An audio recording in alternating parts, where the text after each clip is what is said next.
Okay, so silly me, I forgot that my camera time's out at half an hour, and so I had just solved the voltage was the, I wonder what we're solving here if you were following along at home a second ago. We actually solved for E source. The number I got when I dumped all this through my calculator was 99.94 volts, which is just a rounding error from 100 volts. So what we found is that Kirchhoff does still work. It's just that we do no longer have a relationship in phase between this number and this number. I've got a voltage drop here. I've got a voltage drop here. Those two add to 100, but they add in a 90-degree vector configuration. This is 90 degrees from this. Out of phase is one way to put it.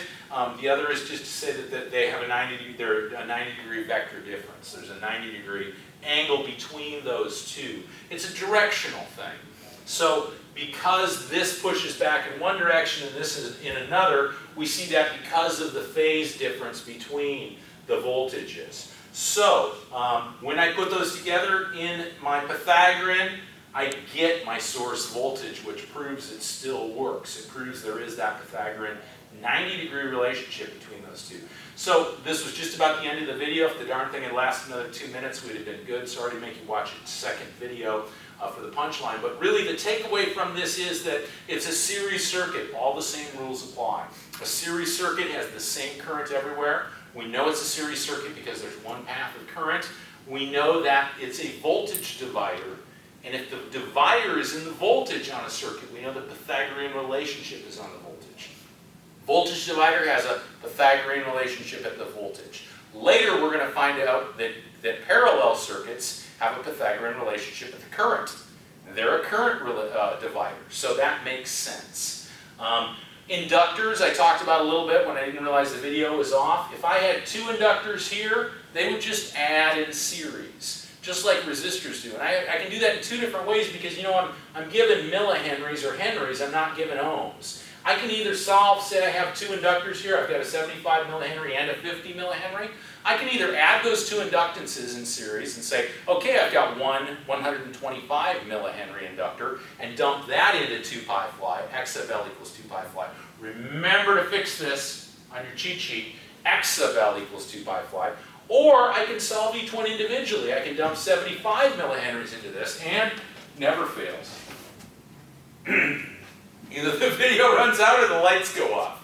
I hope you're laughing at me at home because I'm laughing at me here. Or I can dump 75 millihenries into this, solve for my ohms, and then dump 50 millihenries in this one that I haven't drawn there that I'm talking about, right? And then I can add the two ohms together. So it wouldn't even matter if that other inductor was down here. As long as they're all in series, I can add all the inductors up like they're all on their own. Same thing with resistors. If I have another resistor over here and another resistor here, I can just add those three resistors for their total ohms, their total resistance, because they're in series with each other. Doesn't matter which side of the inductor they're on. In fact, in the real world, these resistance and inductors would probably be all in the same component.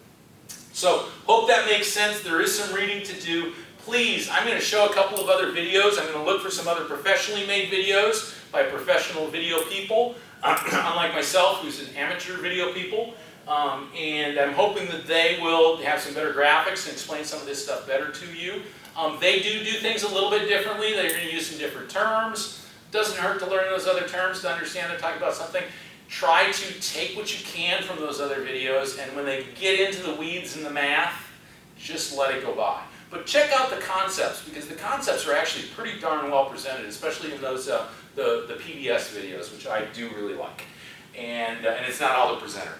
But she doesn't hurt. Have fun with this. Feel free to email me and text me. And now that really is the end of the video. Hope you're all safe and well.